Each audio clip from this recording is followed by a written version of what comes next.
Hello everyone, my name is Rand. Welcome back to another video. I hope you are having a great day. Today I am doing a book haul for you. The only thing is, normally when I used to do book hauls, I would divide it up into the amount of books, or whatever books I got in the previous month.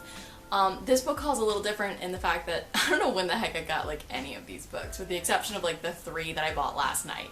So this video is called, I don't know when the heck I got these books, but I got these books book haul.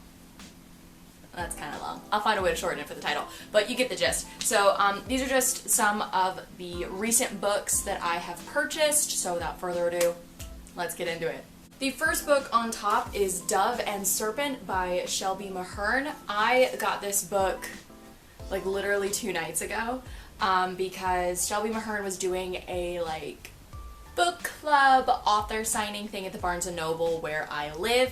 I didn't actually know this was going on until like the day before the event, and I went to support the high school that I work at because they like partnered with the event, and a part of the money that you spent there went to the writing club at the school. So I went to support that, and I got it signed, which is pretty neat. So that's awesome. I haven't read it yet. I started it. I'm not very far in, but I was spoiled for a lot because it was a book discussion club and pretty much everybody there had already read the book. But I don't mind that I was spoiled because it made me more excited to read the story, honestly. Like, I don't know if I would have necessarily picked it up had I not gone to the book club, so I'm excited to get further into this. I just started it last night, so pretty exciting. The next book is The Da Vinci Code by Dan Brown. I have already read this. I've seen the movie with Tom Hanks, I don't even know how many times, and I love the movie, genuinely. It's a great film, I quite like it, and I finally decided it was time to sit down and actually just read the book, and I loved it. The ending is a little different from the book to the film, and I think I honestly kind of like the movie's ending a little bit better. Not by much, but I do really like it. I love the way that this was written. I loved all of the history aspects of it. I kind of want to reread it, honestly. So I'm really glad I picked this up, whatever the heck that was. The next book in this haul is The Royal We by Heather Cox and Jessica Morgan. This is like very thinly veiled Prince William and Duchess Kate fan fiction, basically. Like, if you're familiar at all with William and Kate's love story, how they met and how they got together, it's basically this book. And I didn't know that going in. I knew William and Kate's story from like that like from the dramatic version movie thing that like Netflix or whoever made. I had seen that, so I kind of knew that story, and I didn't know this was just going to be basically a rehashing of that, just with fictional characters, so I was kind of bummed by that. It was okay, I liked it. There is kind of like a slight mystery to it, not a lot, but a little bit, that I don't necessarily, like, I found interesting. I kind of guessed, but didn't also, so that was kind of nice. It's left on like kind of a cliffhanger, so like they could make another book if they wanted. I don't know. It was just okay. I'll talk more about it when I do a wrap up or something. So the next 3 books are all the exact same book, and it's Good Omens by Neil Gaiman and Terry Pratchett. So first things first, the actual book itself. So I have the TV tie-in edition because I'm in love with David Tennant and Michael Sheen. They are the best things ever.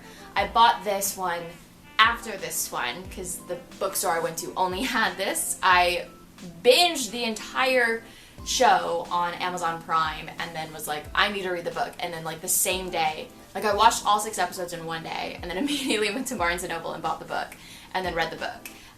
So I really, really liked it. I think I like the show a little bit more because you see a lot more of Crowley and Aziraphale, but I really, really liked it. And then, so additionally, I bought the script book for Good Omens. I've only read, I think, like the first episode. Yeah. But I really like this a lot.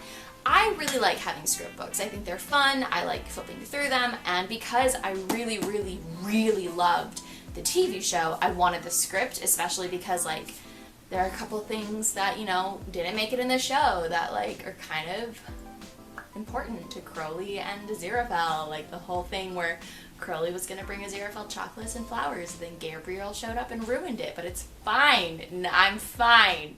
I'm fine. It's fine. Next, I have the Red Scrolls of Magic by Cassandra Clare and Wesley Chu. This is the first book in the like Magnus Bane, Alec Lightwood trilogy. Actually, it might just only be about Magnus. I really don't know. But this one is about the like holiday vacation thing that Magnus and Alec took after they got together. I started reading it. I'm halfway through. I haven't read it in months, but I do like it. I really did like the first half so far. I haven't read it in a while, but Magnus is like my favorite character in the Mortal Instruments, and I absolutely love his relationship and dynamic with Alec.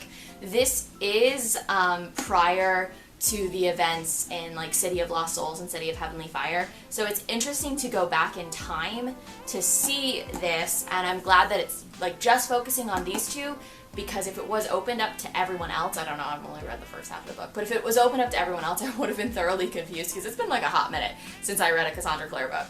But I am enjoying this. The book I have here is Wayward Son by Rainbow Rowell. I own Carry On. I've owned a copy of Carry On for years, but I've never actually read it. But, you know, everyone and their mother is hyped for this book, so I have the paperback version of Carry On, which I probably could have included in this haul now that I think about it, but it's over there, so it's not a big deal. So I'll read it eventually, but yeah, I picked it up when I was at that author signing the other day. Additionally, I have Great Goddesses by Nikita Gill. I really like her poetry, and I was super excited when she announced that she was releasing this collection of poetry. So it's poetry, but then it's got a little bit of like longer poems that lean almost towards prose, but not quite, and it's about goddesses in Greek mythology, and that's something that I adore a whole lot, and so I absolutely adore it. There are poems about like the gods as well, but the main focus are the females, and I really like it. Oh, excuse me. I'm pretty close to finishing it. I used to just like completely binge books of poetry when I started them, but I prefer to read poetry books aloud to myself, because I mean, poetry is kind of meant to be read aloud in my personal opinion. So I've been taking this a little bit slower because I read slower when I read aloud versus in my head, but I have been enjoying this. Next book here I have is Love at First Like. This is by Hannah Orenstein, and basically, I haven't read it yet, but it's a kind of romance novel that's like this girl's, I think it's her ex-boyfriend gets engaged, and she like can't stand it, so she posts a picture of herself wearing a diamond ring on her left hand because she happens to run she happens to run a jewelry store in Brooklyn, there we go. And like, so people start liking the Instagram post, she gets like hundreds of thousands of followers, and like sales at the store skyrocket, and now she's like, crap, do I come clean that I lied, or do I like try to find a fiance to pull this off? So I'm excited for this. I think it's gonna be just a giant mess, but that's what I'm here for. I also picked up the Adventure Zone book 1, Here There Be Gerblins. I've tried listening to Taz for years now, because my best friend Katie, who's on BookTube here as Patronosaurus Reads, so I'll put a link to her channel down there in the doobly-doo. Please go and support her because she's lovely. But she's obsessed with Taz, and I've been trying my best. I love the McElroy brothers. I love My Brother and Me for a podcast. Like, it's one of my favorites. But for whatever reason, and I like the Taz podcast that I listen to, my brain can't handle it right now, so I'm hoping maybe if I read the graphic novel, then I will have a little bit more motivation to listen to the podcast. Don't know for sure. I don't really read graphic novels, so I'm excited for this to pretty much be like my first one ever, especially because when I opened it, I didn't realize this, but like, there are curse words in this book, and I mean, like, they curse in the podcast, but I don't know, I guess my brain assumed that they would like censor themselves for the book, and I'm quite pleased to see that they didn't. So I'm excited to get to this, and I know Katie's excited for me to get to it as well. The next one I know is a recent purchase because it just came out, but I have the illustrated edition of Harry Potter and the Goblet of Fire. I have not flipped through this at all. I just got it like 2 or 3 days ago. And you know, I'm very excited. I'm super stoked for every new release in the series for the illustrated editions. But like, as we're getting closer to the end, I'm getting a little bit more like concerned. Cause like, is Homeboy gonna be illustrating like dead bodies when we get to like Deathly Hallows? And like the war and the violence? Is he gonna draw Dumbledore's dead body for Half-Blood Prince? I don't know these things. Am I gonna see Snape being ripped apart by a snake? Who knows? But you know, this is basically the last happy time one we get before the 3 depressing ones that are coming up next. But I'm excited to flip through this. It is a thick boy with 2 C's, but you know, it makes me happy. Next up I have The Heir and the Spare by Emily Albright. I haven't read this yet, but this is kind of weird. Basically, I think what the gist is, this girl goes to England for college, as one does. She falls in love with the guy who's second in line for the throne, but then you find out that she's actually royalty as well? I don't know. I'm interested to see how this goes. It looks like it's going to be a real quick read. Basically, you'll find out that as you can tell, I bought a lot of books about romance royalty because one of the books towards the end of this pile is my favorite book of all time currently, which is Red, White, and Royal Blue, and I finished that and then immediately just bought a bunch of romance royalty books, and this was one of the ones that I found, so we'll see what this is like. Next book I have is another Dan Brown book. This is The Lost Symbol. I bought this pretty soon after completing the Da Vinci Code, but I haven't read it yet. This one takes place in DC, and I don't know much more than that. Just like skimming the back of this, Robert Langdon's mentor is a Mason, like a Freemason, and he's kidnapped, and Robert Langdon's trying to find him. I don't know. I really, really enjoyed the Da Vinci Code, and so I wanted to give this a go and to kind of like see what it was like, so hopefully I'll get around to reading it soon. Next up we have Waiting for Tom Hanks by Carrie Winfrey. This one, from my understanding, I haven't read it yet, but like I saw the title at Target and I was like, okay, that sounds adorable because Tom Hanks is like America's father, basically, and you can't convince me otherwise. He's amazing. I love Tom Hanks. But basically, this book is about a girl who's, like a movie, I'm pretty sure, is being filmed in her town, and she gets a job on the set, and she's like, this is a dream. It's just like Sleepless in Seattle, which is like her favorite movie, because she loves Tom Hanks, because who doesn't? And she meets the lead actor, who's like a jerk, and then I think they fall in love. I don't know. I'm excited. Additionally, for people falling in love with jerks, I have The Hating Game by Sally Thorne. I've heard so many good things. I'm very excited to read this. Basically, 2 people absolutely hate each other. They're up for the same promotion and it becomes a competition and they end up falling in love. That's all I know. That's really all I need to know. We're reaching the end here, folks, I promise. Next up, I have my Oxford Year, which is by Julia Whalen. This I have already read. I'll talk about it more in my wrap-up.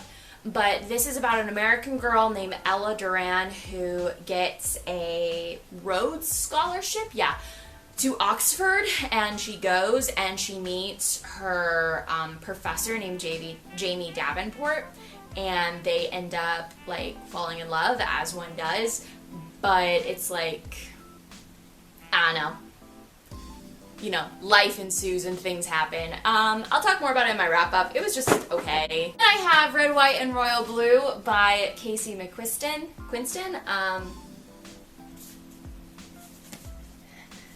There are no words. I'll talk about this more in my wrap-up, but I love this book. If you're seeing that bookmark and you're like, Rand, I thought you said you finished it. I did. This is a read, because I went back to start annotating in it. This is the best book ever. Basically, this is, it takes place in a reimagined America where as if not necessarily Hillary Clinton, but if a woman won the 2016 presidential election, and it follows her son, Alex, and he has this, like, very much hating and loathing feelings for the Prince of England, Prince Henry, who's second in line to the throne. Well, behind his older brother.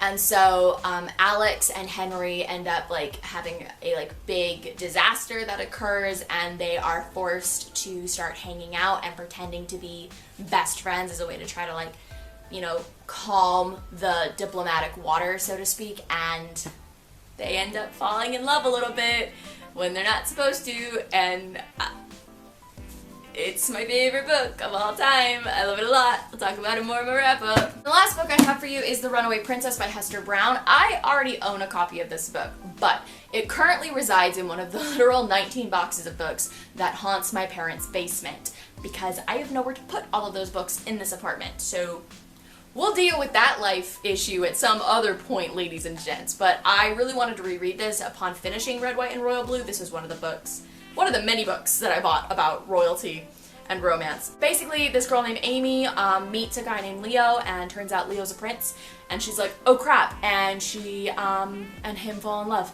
and life ensues and disaster strikes and blah blah blah blah blah. I'll talk more about it in my wrap-up because I have already reread it. Those are all the books that I don't know when the heck I got them, but I got them.